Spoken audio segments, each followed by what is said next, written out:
How do we define the true art of war in the middle of that chaos? It comes down to pure truth and right action in the living moment, activates the armor of God, and you can walk as Daniel through the lion's den. But you must conduct right action, and if that means not filling out forms and battling with technocracy and taking on the devil through judicial commissions of inquiry and all the other goodly work that we've done, your mum's been very much involved in that. That's where the armor of God actually really matters. You're tuned into the Everything's Energy Show. I'm Michael Scaler, and today I am live from the Conscious Life Expo 2026 with an absolute legend. So stay seated, lock everything in, turn the volume up. I have Sacha Stone. Sacha, so I wanted to have a conversation with you about navigating modern time spiritual warfare, tools that we can use to both identify when you're at effect and tools you can do to safeguard yourself, whether that's simply walking away. In martial arts, they say the best attack is the 7-minute mile. One way or another, though, I feel like we get dragged into a spiritual warfare, whether we can run or we can't. What are your thoughts on that topic? I would agree it is a spiritual war or battle, but the thing that I've come to learn in my middling age is that it is not so much a war with anything outside there. It's always, in a sense, a war with the unresolved aspects of self. And I know enough about the quantum realm and about the hyperdimensional physics, so to speak, to know that this can be proven out forensically. We manufacture the gods that devour us. We manufacture the wars, the systemic poisoning of the planets or the plane that we're on, the existence that we're on. We are the ones who are invoking and conjuring into the field all that is. So if we are serious about the business of battle and of war and of remedy and of seeking resolution, then we really have to find that resolution within ourselves and know that we are the progenitors of whatever manifests out there. So that's what I've arrived at. And I know, because I've been, as you know, Michael, I've been on that front line I know. for a long time. You brought my mom into the ITNGA, which I think was brilliant. Yeah. Literally addressing some of the cabal actions that they try to hide but never make it into mainstream news. So you actually brought it to the forefront. That's right. Well, so I applaud you for that. Thank you. It's a huge action. But you're right. A lot of the times we have to start within on everything that we do. Whether we want to be in love with someone, we have to start within, love ourselves to love another. So you're saying really that we should we remove ourselves from these wars? So that's a great question. It's not so much about, it's rather like the question of, should we escape the matrix? There is no escape from the matrix other than a perfect collapsing into the nesting, into the fractal geometry of the living moment. So finding the still point in the living moment is the only exit strategy from the matrix. You can't find the escape out there. That's part of the great dialectic, the illusion and the paradox. It can't be out there. In the same way that one cannot attain a state of bodhisattva, of enlightenment after death, if you follow the light at the end of the tunnel back into another reincarnation cycle. You have to allow yourself to collapse into the void, so to speak, into the still point, and then only have a question, a perennial question, which is, how do I want to play in this universe? How do I want to dance? How do I want to enact, embody, and manifest patterns of perfection in this realm or in any realm for that matter? That becomes the alchemy of the living witness, the testament of the I am. I agree. Those are really profound statements. Find the stillness within you. I don't want to say you ignore the war around you, but it's really we have a short life on this planet, and the more stillness, the more love, the more harmony we can find in ourselves. That does 100th monkey out and spread to the people around you. Yes. Back to the topic, though, we're all at effect from everything around us. And I agree. I try to find my stillness every day. And that's part of the reason why I don't really leave my house. Because the moment you go out into the public, someone's trying to propagate something at you. What are some of the tools that you use to find stillness? Let's start there. Pure truth and right action in the living moment, whatever that moment may be. And you could be in the middle of a chaos storm. You could be in the middle of a war zone. I grew up in a war zone, in a war in Africa. It doesn't really matter what explicitly or externally the conditions are. Pure truth and right action. The pure truth bit is really important. That's the purely objective, universal truth that exists outside of the egoic idea of truth. A Buddhist believes that their way is the way. A fundamentalist Muslim could be a very good human, believe that that's the way and that's the path. And that's the problem. When we subscribe to any third-party intervention outside of ourselves, we abnegate our divine conscience and we abdicate our throne of sovereign expression. And we then take the knee and render coin unto Caesar. And then we begin to believe in the egregore out there and call it Yahweh or call it whatever, start to worship it. Idolatry, false light adulation, false light worship. And the most of humanity have been, to be sure, possibly 99.999%, have been in endless cycles of rebirth and reincarnation connected to that same phenomenon of looking at something outside of actualized self as being the path. No, the path can only ultimately be an immanent one. And the immanent path requires a return to innocence, which is to wake up uncontaminated and see the world through the eyes of a child, which is to say, to bear witness in this world but not to judge. That's difficult, but that is also art of war in the highest expression, is to see absolutely what self exists, self reveals, and self fulfills without judging it and without trying to manipulate or engineer it. The I am is a state of grace, which is the ultimate state of war with false light, with the matrix, is to be in that state of immanent grace, because only in that state can your ideas be made manifest, and you can anchor patterns of perfection into this world, including up to and including ending war and combat like that and conflict like that. But haven't we all seen that, how in relationships we can go for years, even decades, believing in a grievance against someone, and then you meet them and you can break that grievance in a quantum instant to be completely rekindled and reconnected. So that moment of absolution, of forgiveness, is the moment of transcendence and transmutation. And if we all, but that's where the flame of pure truth exists, because pure truth insists on remedy. It insists on the path of least resistance to the highest outcome, in which there is never any battle outside of self. But I understand that that's a kind of philosophical perspective, but it's actually the mechanics of reality as well. And that's the bit that we're going to have to get to grips with as a civilization right now, is that each of us have the power. Once we relinquish the notion that government or religiosity or any force outside of self is here to redeem us or for salvation. No. Categorically not. The second coming is about the return of the immanent Christic and Sophic wisdom within each of us in the living moment. And then we can go forth and prosper. I'm certainly doing that. Yeah, no, absolutely. I mean, the 10 Commandments, beware false idols. It seems we're surrounded more by false idols every single day, with Correct. people trying to propagate any narrative and every narrative and paying for that narrative. Yeah. And Christ actually said, anything I can do, you can do better. Yes. So we actually really do need to embody that Christ consciousness, where we are the second coming of Christ, not a guru or a false prophet, but each individual person. Exactly right. And it couldn't be simpler. But again, we talk about, externalizing ideas and totems, crucifixes and mandalas and mantras and money and all of that. Well, it is all essentially, it's the same thing. It's a totem outside of self. But the true living cross, the one that each of us should bear as the living cross, again, is the flame of pure truth and right action in the living moment. And that convenes everything into here and now. And I'm able to absolve and remedy any situation, psycho-emotionally, psycho-spiritually, psycho-intellectually. I can literally absolve any gargantuan, labyrinthine, Gordian knot. I can let it go. And that's power, true power. So let's give listeners takeaway, because I'd love to give them some of the tools. What you just said is so profound. How does an average person get to that point where they can take absolute garbage and churn it into poof, as you so speak? I mean, if you're a Christian, then be a good Christian, and understand that, again, see the world through the eyes of a child as a return to innocence, and a return to innocence as a return to immanence, which is the activation of that inner flame.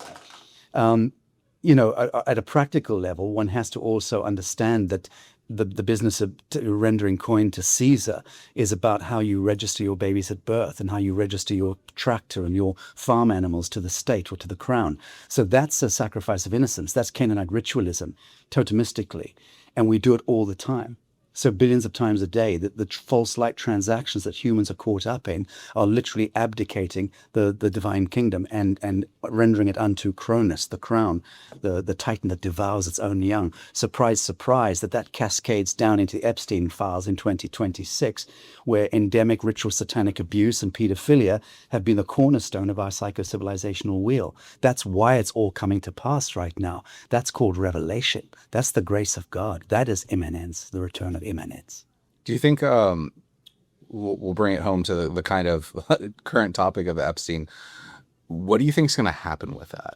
Well, I think that I'd be more interested to know about the redacted files, and Absolutely. the 2.5 million files that are not being released. And one imagines that in that we've got a direct line to, we go back to Enki and Lil, Cain and Abel. We go back to off-world agendas and the most malevolent non-terrestrial intelligences that have hitherto been driving the temporal, certainly temporal, political and financial narrative has been orchestrated essentially since a creature from Jekyll Island, my beloved friend G. Edward Griffin, who's making a surprise appearance on the screen in an hour or so, in my talk.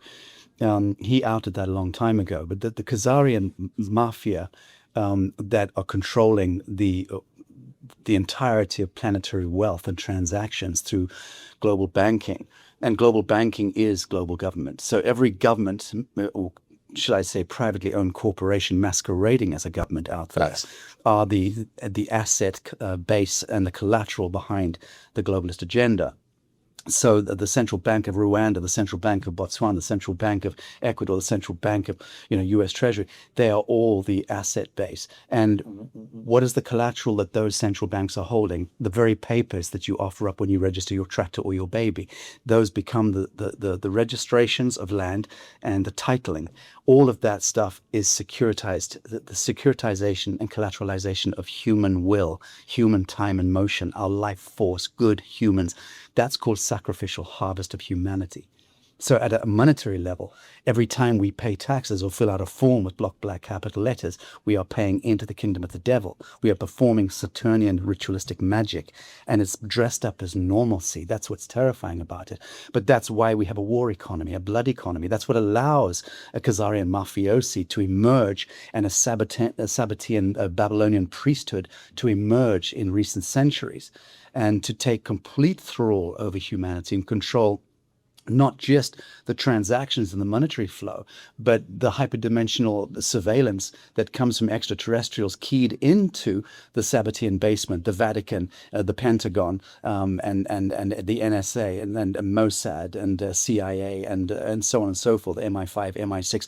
All of this satanic apparatus is directly connected through Vaticanus into the hyperdimensional realms. So when you have, and that's what, put it this way, 2018, I was financing and conducting the Judicial Commission of Inquiry in Westminster, London, into paedophilia and ritual sacrificial, abuse and all the rest of it. We outed that stuff. Robert David Steele and my crew, we outed all of that stuff, including Pizzagate and the Epstein files at that time.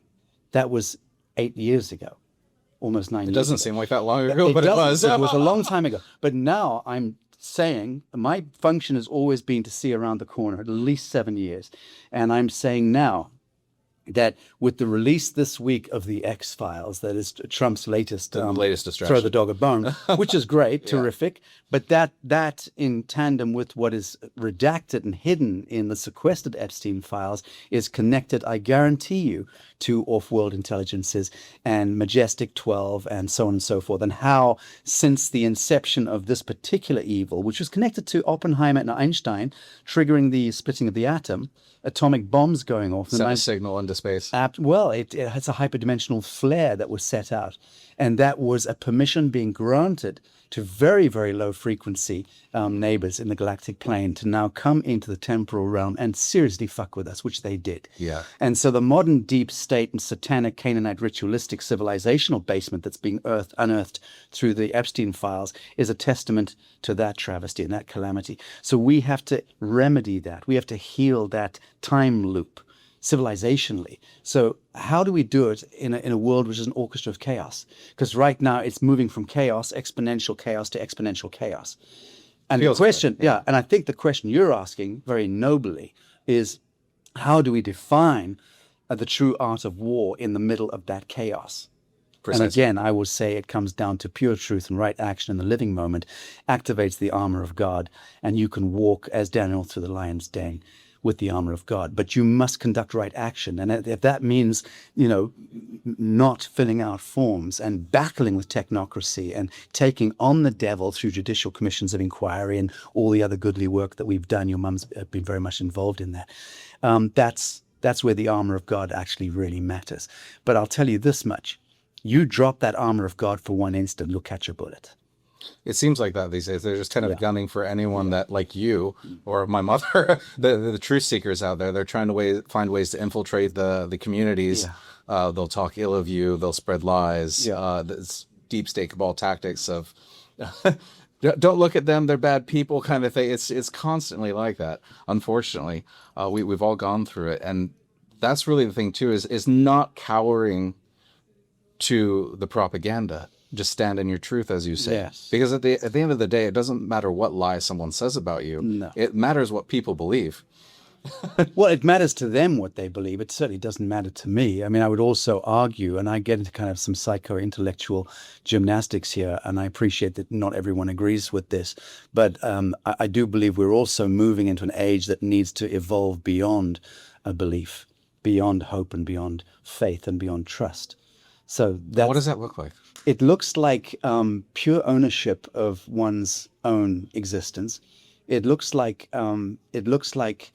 fully infusing oneself with the spirit of the divine, and no longer seeking counsel or permission outside of self. And if we all did that all at the same time, that would, by definition, be the morphogenetic shift point that would take humanity in a quantum flash into the spiral of ascension. And we're on that precipice in any event.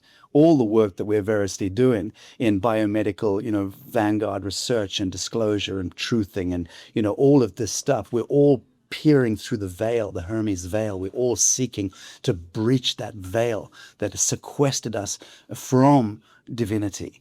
All connected to the fall from grace and the trial of separation, which describes the human condition.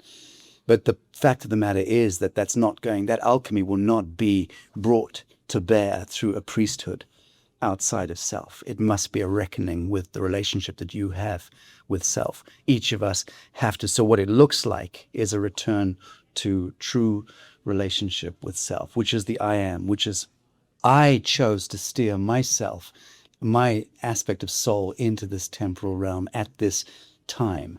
And I chose to do so for a very good reason. So I have a fated line, but I don't need to conform to the fated line. The fated line is always, it's kind of set for you. The car crash at the age of 72, or whatever is going to, kill you. That is a fated line.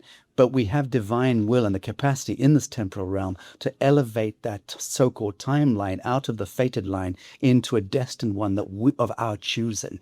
This is the new elixir. This is what humanity is going to be waking up to in the next few short years. Once we rekindle convention with the galactic intelligences, and I'm talking about the benevolent aspects of our cosmogenesis, because that's visiting us now. And the files that have been redacted and sequestered in the Epstein files connected to the Mossad and to CIA, Pentagon, going back to Majestic 12 and all of that stuff is going to be released also to the light, again, through the grace of God and revelation. This is the time. Because it's the end of time being TikTok, scarcity economics, scarcity ecology, believing that we're running out of life force, running out of food, running out of oil, running out of oxygen. That was a program interposed by Cronus, the titan that devours its own young. Again, Yahweh, false gods, that we manufactured through abnegating our sovereignty over millions and millions of years in cycles. That's ending now. So we're now on the precipice of an upshift, a monumental, epochal upshift that will see us not only return to innocence and immanence, but also into, I would loosely refer to the immortal existence, because foundationally the human biology, as your mother will attest, is designed to live for 1,000 years and beyond. And ultimately, if we want to move beyond this plane of existence, we should be activating Merkaba, which is a well-known hyperdimensional technological capability that we have encoded into the mRNA and the DNA of the human being, the actualized human being, the Christed human being. The Sophic human being is the one that awakens within the dream and remembers the immanent divine template that self-exists, self-reveals, and self-fulfills behind every action, every word that we undertake. So it is all ultimately not a return to self in the Luciferian sense of, my way or the highway. A return to self is an explicit and implicit understanding that thy will be done is my will be done, if I'm standing in pure truth and right out. You're an absolute freaking wordsmith, my friend. I absolutely love the way you talk. I hope some of it made sense. No, I mean, I follow it completely. Agree. I hope everyone in the chats leave a comment for how eloquent this gentleman is and how well spoken, how educated. I've never really met many people that have such a way of saying things, but conveying such a strong message. So I really, really applaud you with that. I think we're running up on time here. We got about 4 minutes. So I want you said something really, really intriguing. And I think this is fun to dive into. You kind of said maybe we're born with a trajectory of dying at 72, which I found fascinating. But then you shifted it and said, but if you choose to, you can change your destiny. Yes. Can you elaborate on Yes. that? Well, again, this is the anchoring of the hyperdimensional physics to the temporal plane. As we move now into the end of time, an era that was contained by the matrix of time, we're literally breaking that up, whether you know it or not. Billions of souls on Earth in their woken state and sleep state are actually dismantling and breaking up the fiction of time, of Cronus. And so we will find that between the year, I'm talking about the calendric year 2032 and 2046, really that passage in the next 7 years, it'll really key off in a way that every human being on Earth will understand their immanent nature, that we are the galactic hybrid, number one. Understanding that the Alpha Centaurus and the Andromedan and Arcturian and Pleiadian and Sirian and Orion and all these different elements that make up the human genome, we are the galactic genome. We are incredibly special. We have been told, and to a great extent mind-fucked into believing that we are a filthy, dirty little scavenger race that defiles the planet and deserves to be sequestered into inner city complexes and smart cities and controlled by a technology called government. But that's a modern phenomenon. Actually, we come from a great golden age. Go back to the Mahabharata, go back to the mystical traditions of any of the monotheistic faiths which have become completely defiled in the modern context. And you will see that where we come from, absolute greatness. But apparently we chose at the collective level to fall into a great sleep. Certainly that was a 13,000 year cycle from the great deluge of the Noetic era of Noah 13,000 years ago. That was a semi-arc underpass of the grand procession of the equinox. That's all it was. It was a galactic sleep, semi-arc. And now we've broken through the ecliptic of that circle into the galactic day now. We've broken through to the age of Aquarius from the Piscean age. And with it comes the remembrance of what we left behind when we took the descent. So to those of us who are operating on frequency X and above, heart and psionic frequency above, we will be now remembering our immanence because it's encoded in the photonic band of light that we're literally traversing at the galactic level. Our solar system, our planet is swinging through this photon band at this time. That's what the dawn of Aquarius is all about. But it's a hyperdimensional physics reality. So that new physics is anchoring into this plane. If you and I are in a state of immanent knowing and being, when our knowing and our being become the same quanta, we are literally in a state of grace or serendipity. And that means that we will become increasingly exponentially infused with this new so-called light coding, and I don't like that language, but that's actually exactly what it is. It's a new light coding. It's hard to describe things that are multidimensional, Yeah. so sometimes we have to use small words like God instead of the No, how greater about the second consciousness. coming? A second- How about the second the coming? second coming of humanity. Yes, yes, yeah. Which is the emergence of the Christ, the opening of the Christ at heart in all of us. Yeah. Well, I say all of us, those who have chosen to take a left fork in the road and have been led purely by addictions and appetites into entropy, well, they'll end up as space dust and inhabit some other plane of existence on a lower frequency bandwidth. And that's fine. There's no judgment there. But the point is that Tara, Earth, this plane of existence, has declared absolutely time out, literally time out. Time is gone. It doesn't exist any longer. We're only living in the echo of the shadow of time. Now, it ceased to be on the 20th of December 2020, which corresponded with the year of lockdown, incidentally. If anyone understands anything about the long count Sulcan, the 2012 phenomenon, about time wave zero, Terence McKenna, and of ancient prophecy, it all cascaded down to 20th of December 2020. And that was a shift point. Time technically ended then, as we understand it. But again, we're still living at the level of the Gestalt. We're still living in the memory of, it's kind of like a shock wave, an inverse shock wave. So time still exists for some people. But as you and you and you and I start to awaken to the fact that wishing each other happy birthday, happy anniversary is a ritual satanic rite. We're literally repeating the idea of entropy in our blood. So every time we calculate years on a Gregorian satanic calendar and look at the clock and see it ticking and, oh my God, we're running out of time. I'm 1 year older, one closer to the grave. If we believe that sufficiently at the collective level, that becomes the manifest reality. That is quantum science, and we understand enough about quantum mathematics, apparently, to realize that we should move beyond programming death into our DNA by celebrating fucking birthdays. That's fascinating what you just said, It's because science. there's a scarcity event that occurs: money, Yes. food, Yes. air, as you were Yes. saying. And you just circled right into something that I've never heard anyone bring, but it's fascinating. When we're on TikTok, we're running out of time. You're oh my God, literally I don't have programming time. death into I your need to DNA. make time. Correct. It's fascinating. Yes. Yeah. And when enough of us recognize that foundational flaw in the Gestalt and we surrender ourselves and go into 0 point time, again, still point. Time is now. Yes, time must be an immanent now. And when enough of us are doing that at the same time, that same time of timelessness, then we activate the recursion of the wheel. It'll move in the other direction, which is a return to immanence and to immortality, because that's codified into nature. As we understand nature today, is caught up in Fibonacci ratios and golden mean principles. Mathematically, entropy is designed, is programmed into that. There is an escape from that, crystal spiral dynamics. There's a new mathematics that's emerging beyond golden ratio and phi and Planck constant and all the rest of it. Okay, enlighten me and the crowd on that. I know we're running out of time. You got 2 minutes. To move beyond time is to move beyond mathematics and collapse all mathematics is an empirical language which issues out of the cry into the void to try to self-reflect and make sense of the reflection of self.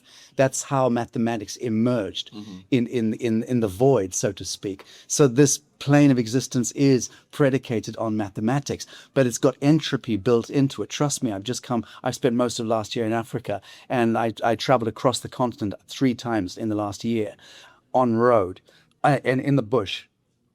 If you see a wild animal eating another wild animal's face off whilst it's alive, it's terrifying. What nature does to nature is absolutely horrifying. Horrifying. Cycle of life.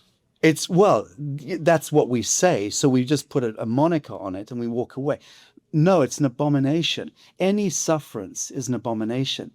Any death that occurs without will, divine will choosing to die, is an abomination. Well, I politely argue, say that the lion starving, running through the Sahara, will die in the next day if it doesn't eat the rabbit that it When- finds, or the deer it finds, the gazelle, I guess. When the in lion Africa. lies down So- with the lamb, go back to that. Go ahead. That's the age that we're moving into. Okay. Oh, amazing. Well, Sacha, I fucking love you, man.